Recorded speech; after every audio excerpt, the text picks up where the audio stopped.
안녕하세요. 오늘의 사연입니다. 구독과 좋아요 한 번씩 부탁드릴게요. 바로 사연 시작하겠습니다. 올해 30살 된 최은혜라고 합니다. 남편의 이름은 박정태이고 저보다 4살 연상입니다. 저희는 아직 아이는 없어요. 저희 부부가 만나게 된 건 시아버지의 소개였습니다. 시아버지는 자동차 부품 회사를 경영하고 있습니다. 원래는 시어머니의 아버지께서 하시던 회사를 시아버지가 사위가 되면서 물려받으신 겁니다. 시어머니는 회사 경영에는 거의 관심이 없으십니다.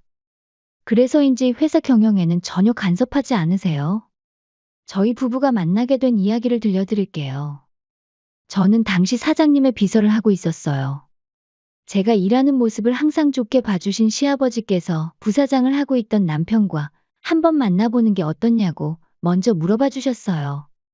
남편은 남중, 남고 출신이었기 때문에 이성과의 교제 경험이 별로 없다고 했습니다. 나이로는 결혼해도 이상하지 않은 남편이 빨리 결혼을 해서 가정을 꾸렸으면 하는 것이 시아버지의 소원이었습니다.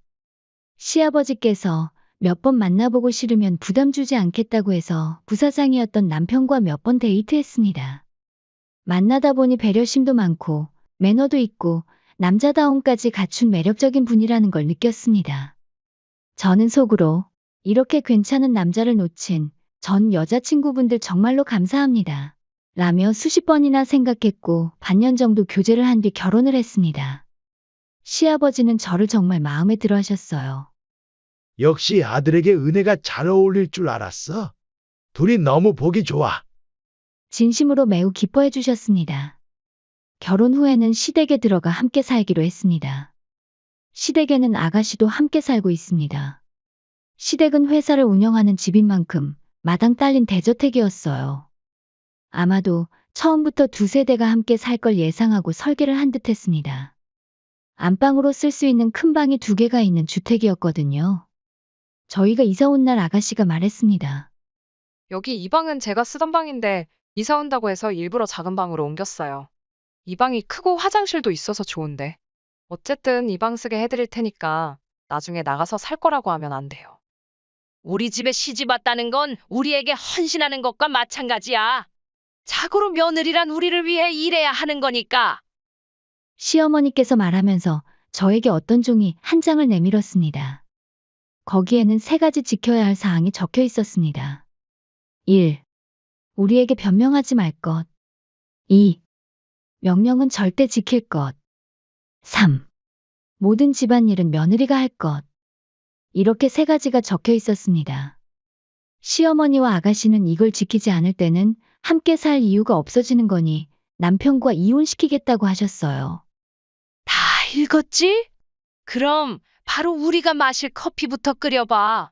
내 거는 다방 스타일, 딸 거는 아메리카노로 타와. 우리 취향도 외워둬. 다짜고짜 커피 타라고 말하며 저를 뒤로 한 채 2사람은 거실로 향했습니다. 저는 그 종이를 든 채 멍하니 서 있을 수밖에 없었습니다. 시아버지 말로는 시어머니도 아가씨도 우리 부부의 동거에 찬성한다고 했습니다. 하지만 그 찬성한다는 의미가 제가 생각하기엔 무엇이든 말을 들어줄 하녀가 생기는 데에 찬성한다는 말인 것 같아요. 저는 이런 상황은 상상조차 하지 못했었고 이사를 오고 나서 제 처지를 깨달았어요. 그렇게 동거를 시작한 지 한 달이 지났습니다. 처음에 전달된 종이에 적혀 있던 대로 저는 이 대저택의 집안일 전부를 맡아 하게 되었습니다. 일을 그만둔 게 아니었기 때문에 매일 집안일이 쌓여 잠잘 시간도 부족해져 갔습니다. 집에 있는 것보다 회사에 와 있는 것이 오히려 더 마음이 편안해지는 것 같았어요. 그리고 점심시간에 잠깐 쉴 때면 어떻게 해야 집안일을 효율적으로 빨리 할 수 있을지 매일같이 검색하며 정보를 알아봤어요. 전업주부인 시어머니와 공부를 하는 건지 집에서 노는 것인지 잘 모르겠는 아가씨는 저 없는 낮 동안 집에서 느긋하게 시간을 보내고 있는 겁니다. 그런데도 자신들이 먹을 점심마저도 당연하다는 듯이 저에게 시킵니다.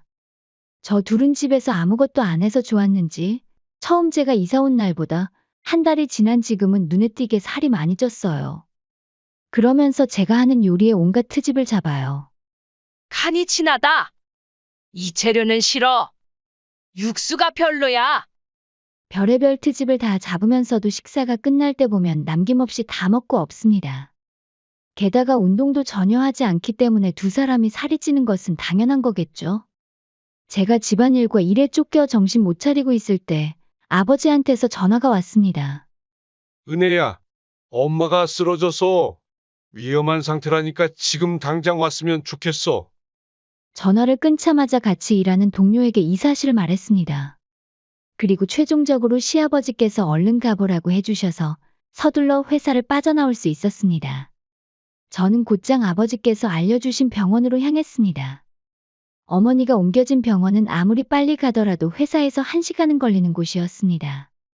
저는 바로 택시를 잡았고 기사님께 최대한 서둘러 달라고 했습니다. 그리고 혹시나 사고 나면 안 되니까 기사님께 안전운전도 부탁드렸어요. 총알 택시처럼 빨리 운전해 주셔서 금방 병원에 도착했습니다. 엄마는 뇌졸중으로 쓰러졌다고 했어요. 응급실에 있는 엄마를 아버지는 걱정스럽게 기다리고 있었습니다. 제발 우리 엄마 한 번만 살려달라고 속으로 울면서 계속해서 기도드렸어요. 하지만 저와 아버지의 기도에도 불구하고 쓰러진 엄마는 의식을 회복하지 못하고 결국 돌아가셨습니다. 엄마와의 이별을 슬퍼할 겨를도 없이 장례 절차를 밟아야 했어요. 일을 마친 남편과 시아버지가 달려왔습니다. 남편은 슬픈 표정으로 말없이 저를 안아줬어요. 그제야 참고 참았던 눈물이 흘러내렸습니다.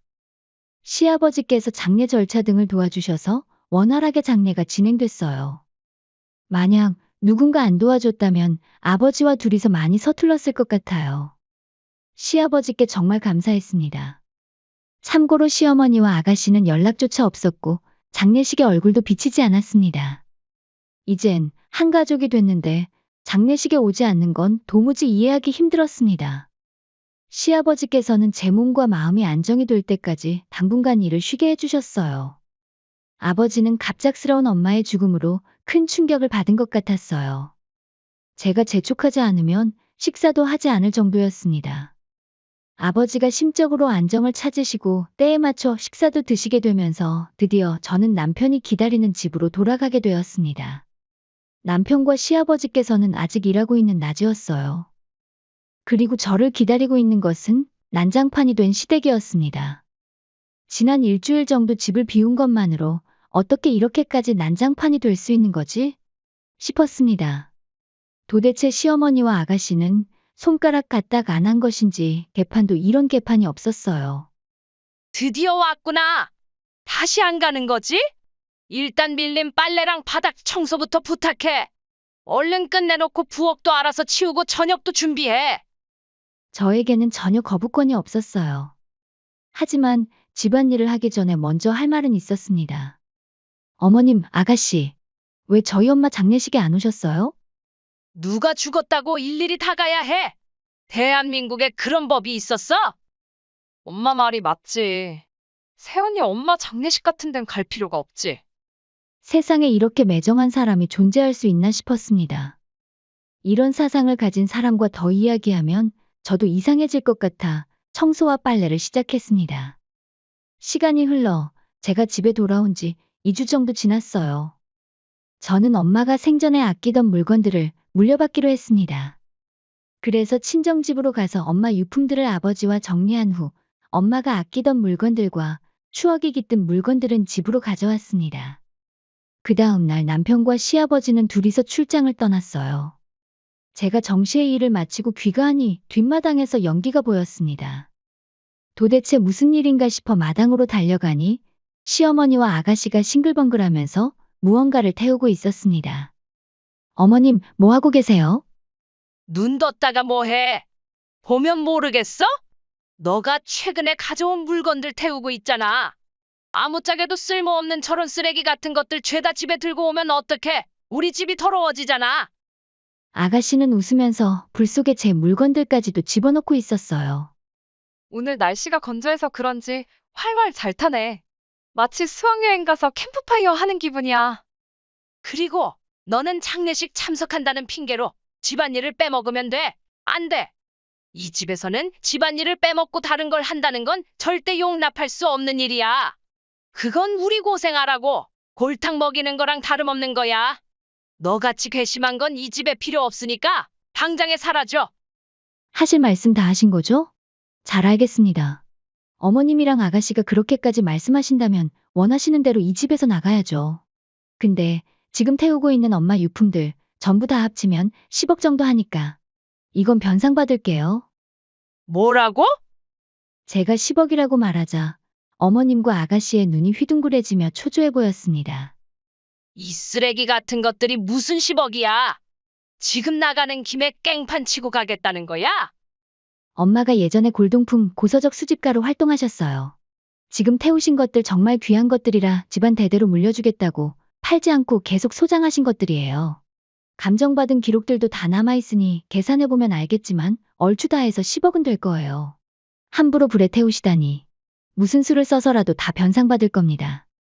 그 말만 하고 저는 방으로 돌아와 짐을 싸고 아버지가 계시는 친정으로 갔습니다. 친정에 도착해서 아버지께 지금 있었던 일을 이야기 드렸습니다. 아버지는 조용히 이야기를 들어주셨습니다. 엄마가 쓰던 유품은 아직 집에 좀 남아있으니 그나마 천만다행이네. 특히 엄마가 아끼던 액세서리는 여기 전부 있으니 챙겨뒀다가 생각날 때 한 번씩 해. 분명 아버지도 시어머니와 아가씨의 행동에 화가 났을 겁니다. 하지만 아버지마저 화를 내면 일이 너무 커질 거라 생각하신 것 같아요. 저는 아버지 말에 눈물이 났어요. 친정에서 회사까지 멀었지만 당분간은 친정집에서 지내기로 했습니다. 이제 시댁에 갈 생각은 없어요. 그리고 남편이 출장해서 돌아왔어요. 저는 남편에게 친정에 있다고 말했습니다. 남편은 영문을 몰랐지만 제가 있는 곳으로 오겠다고 했습니다. 그리고 시아버지도 함께 올 거라고 했어요. 해질녘쯤 되어 남편과 시아버지가 캐리어를 끌고 저희 친정에 오셨어요. 저는 두 사람에게 왜 제가 여기 있는지를 핵심만 찝어서 간략히 이야기했어요.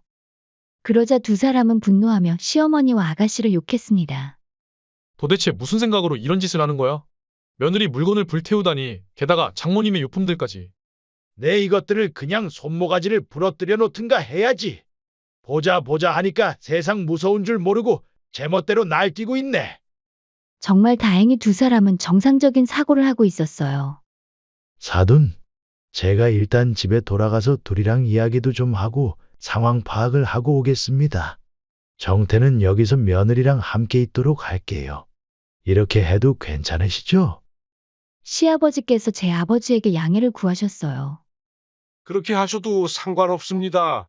오히려 사위가 집에 있어주면 딸도 마음 편할 테니 그렇게 하시죠. 시아버지는 다시 개판이 된 집을 보고 진절머리가 난 듯했습니다. 시어머니는 아무 일도 없다는 듯이 태연하게 시아버지를 대했어요. 지금 집이 왜 이렇게 지저분해? 왜 이렇게 다 널브러져 있어? 아니, 지금 하녀가 없어져서 그래요.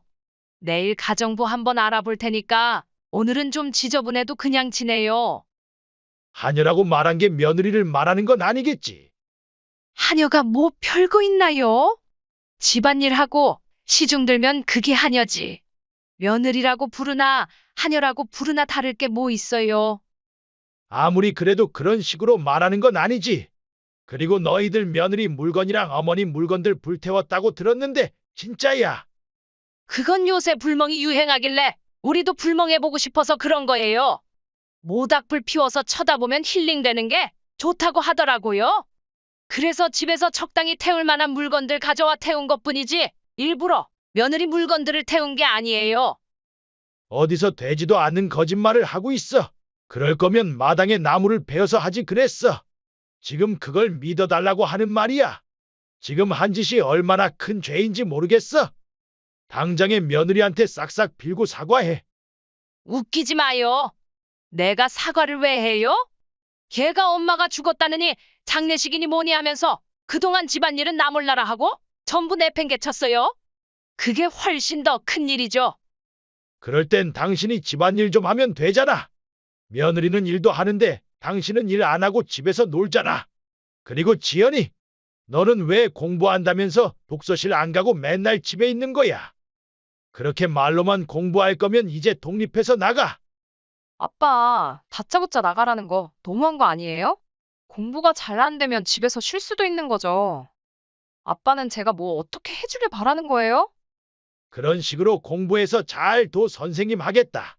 나한테 그런 거 물어보기 전에 네가 한번 잘 생각해봐. 뭘 잘못했고 뭘 고쳐야 하는지 내가 말 안 해주면 몰라. 그리고 정태는 집에 안 올 거야. 왜 정태까지 안 들어오는 거야? 걔는 또 왜 그래? 너희보다 며느리가 우선이니깐 그렇지. 지금 자기 아내가 상처받았는데 남편이 되어서 나 몰라라 하고 내버려 두겠어? 어느 남자라도 다 그렇게 하지. 정태가 이러면 시어머니는 혼자서 중얼거리더니 핸드폰을 꺼내서 어디론가 전화를 했습니다. 바로 남편에게 전화를 한 거였어요. 정태야, 빨리 집에 와. 괜히 이상한 소리 하는 며느리랑 같이 있으면 너도 이상해질 뿐이야. 스피커폰을 한 게 아니어서 남편이 하는 말은 시아버지는 듣지 못했다고 합니다. 하지만 시어머니의 태도로 미루어 보아 돌아오지 않겠다고 단호하게 말한 걸 느낀 것 같아요. 시어머니는 친아들에게 버림받은 셈입니다. 그로부터 일주일 정도 지났습니다. 저희는 시어머니와 아가씨가 불태워버린 것들에 대해 손해배상금 10억을 청구했습니다. 처음에는 저런 허접한 것들이 그럴 만한 가치가 있을 리 없다며 한 푼도 줄 수 없다고 버텼는데 제가 지금의 시세대로 하면 10억보다 훨씬 넘을 것이고 소송 가면 소송비도 다 물으셔야 할 거라고 으름장 놓으니 시원하게 10억을 주기로 합의했습니다. 다만 10억을 시아버지에게 부탁하는 것 같았어요. 시댁에서는 이런 이야기가 오갔다네요. 저 버르장머리 없는 며느리가 돈 뺏으려고 안달이에요. 10억이라니 말이 돼요? 진짜 맞는지도 모르는데. 너 아직도 그런 말 하는 거야. 며느리가 청구한 건 단순히 물건에 대한 변상을 요구하는 건데 이것 말고 정신적 피해 보상이랑 위자료까지 청구 안 한 걸 고맙게 생각해야지. 정신적 피해 보상은 내가 받아야죠. 스트레스를 지금 얼마나 많이 받는데. 그리고 이 집에 장남을 데리고 나갔으면 위자료를 내놓고 데려가야지.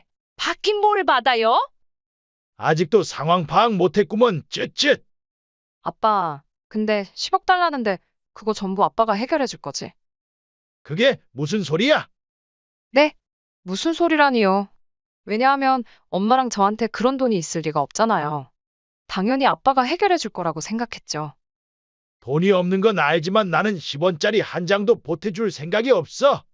며느리와 10억에 합의한 건 너희들이지 내가 아니잖아. 나는 이 일이랑 일절 상관없는 사람이야. 당신 도대체 왜 그렇게 딱딱하게 굴어요? 왜 이렇게 우리한테만 잔소리해요? 말 한 번 잘했다. 나한테 잔소리 듣기 싫지? 혼자 살면 잔소리도 안 들어도 되고 좋잖아. 나는 이제 같이 살기 싫으니까 이혼해. 뭐라고요? 아빠, 갑자기 이혼이라니요? 진작에 마음먹은 거야.